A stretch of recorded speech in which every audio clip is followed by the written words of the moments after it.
সারা দেশের ন্যায় রাজধানীতে বেড়েই চলেছে হামের সংক্রমণ। এ বিষয়ে সর্বশেষ পরিস্থিতি জানাতে সরাসরি যুক্ত হচ্ছেন সহকর্মী ইদ্রিস আলম। ইদ্রিস, হাম উপসর্গের রোগীদের চিকিৎসা ব্যবস্থাপনা কেমন দেখছেন এবং হাম সংক্রমণ এখন বর্তমানে কোন পরিস্থিতিতে রয়েছে, কতজন আক্রান্ত হয়েছেন, বিস্তারিত জানাবেন। নাবিলা, আপনি জানেন যে হাম উপসর্গ নিয়ে যে সব শিশুরা ভর্তি হয়েছেন সেগুলো সবগুলোই কিন্তু খুবই অল্প বয়সের শিশু। একই সাথে যদি আমি বলে রাখি যে আসলে দুঃখের সংবাদ এবং সুখের সংবাদ দুটিই রয়েছে এইসব হাসপাতালগুলোতে।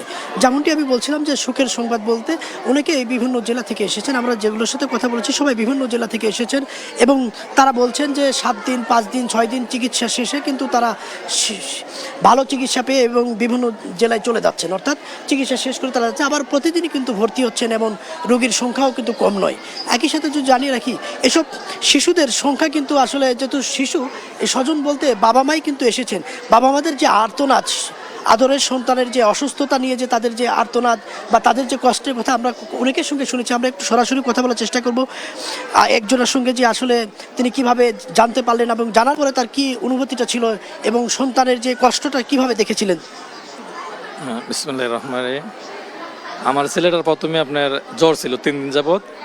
তাই আমি উপজেলা স্বাস্থ্য কমপ্লেক্সে ডাক্তার দেখাইছি, 2 দিন দেখাইছি। 3 দিনের মাথায় গিয়া টেস্ট পরীক্ষা করছে, হামের কিছু আপনার আবির্ভাব ছিল। তো ডাক্তার আমার হোমনা উপজেলা, তো তারপরে শিশু বিশেষজ্ঞ ডক্টর বলতেছে যে আপনার ছেলের তো হামের লক্ষণ আছে, আপনি ঢাকা রেফারেন্স হয়ে যান। তো কোথায় যাবো? স্যারে পরে আমার ট্রিটমেন্ট দিয়ে দিল। মানে আমার আবেগটা যে কীরকম ছিল বলার মতো না। আমি আল্লাহর কাছে একটা প্রার্থনা করি, কারো সন্তানের যেন আল্লাহ পাক এই অসুখটা না দেয়। কি যে একটা অবস্থা, তখন বাপ মাই বলতে পারে যে কি একটা অবস্থা।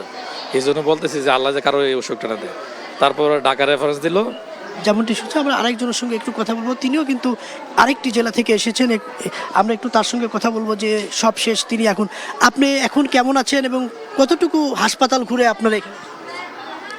আমরা আসছি এখানে, আমরা এর আগে প্রথমে আমার ছেলে অসুস্থ হইলে আমরা আসছিলাম ঢাকা এই শ্যামলীতে শিশু হাসপাতালে।